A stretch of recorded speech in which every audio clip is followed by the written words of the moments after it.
Then they saw him, a stooped figure with his back to them, some way off through the trees.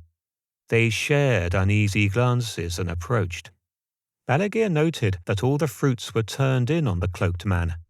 His back was so bent that his head was obscured, and a heavy grey sack hung from one shoulder. He did not turn until they were directly behind him. The creature twisted awkwardly to look at them. Or rather, he would have looked at them if he had had a head. A crooked spine protruding through the hollow collarbone sported nothing to fill the sagging cowl. The rest of his body was intact, albeit sinew-strung bones the colour of bacon rind and lichen. He creaked as he reached into the sack and withdrew a skull.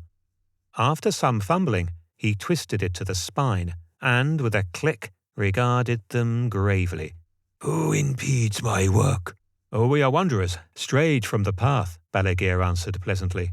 "Then return from whence you came," he said in a welcoming tone one might expect from a headless corpse in a forest made of bones. Would that we could. The empty sockets regarded them. "I know what you seek. It's been a while since the last one came." But just then, the jaw came loose, and the skull gawped at them in a leering fashion until the skeleton cumbersomely replaced it with another from his bag.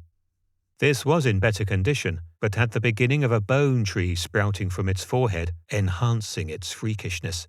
"You're no plain wanderers." "We're Ashen," Balagir confirmed. "Ah," was all he said, though it may have just been air escaping from his cadaver. "Now, can you show us where it is?" "No. Begone. I've much to do." He turned back to scrape at the cold ground with his blackened bone hands. "Can we offer you something in exchange for the chest's whereabouts?" The skeleton scratched its head in a way that could have been macabrely comical had they not been talking to a dead man in a dead forest on the brink of nightfall. "You offer a bargain?" "Yes. You scratch our back, we'll scratch your back. Bone." "Alas, there's no help. Not any more. Too long has passed, and my work too far done." "What is it you do here?" "I plant." "To what end?" "To cover the world, to finish my task, to be released." "Who took your head?" "Marge. Don't mock me. You know. All Yithinar knows." Beside them, Jerican whispered darkly. "All Yithinar knew. She's been dead these 300 years. His name was Hure Greenfingers. There was a time when everyone knew his name."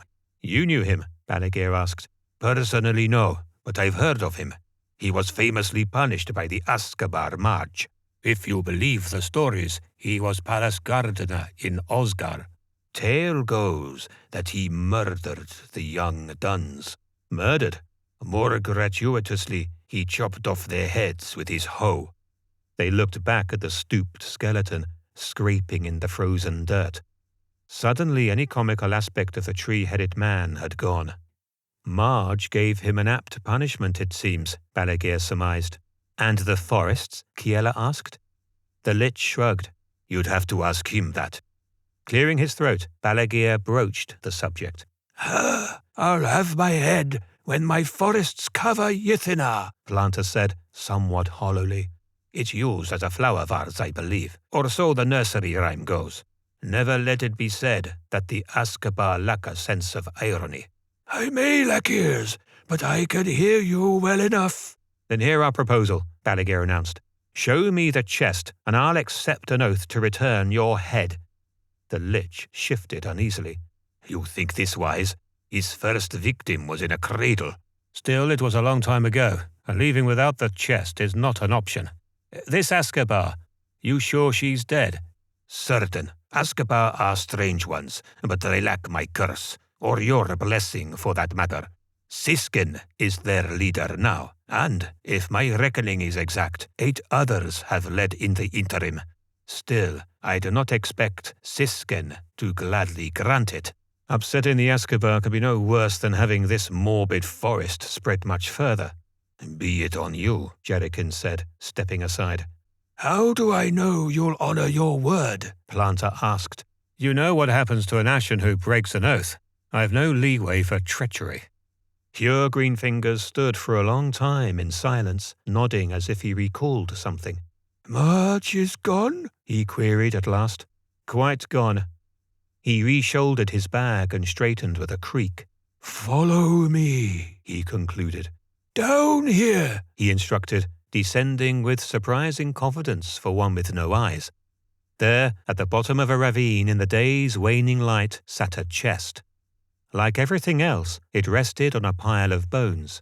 Here I must leave you. You'll not stay? I've no interest in what lies within, and you've already delayed me long enough. You no longer need plant. I'll reserve my judgment. Do not return empty-handed. Without further ado, he creaked off to fade between the white trunks.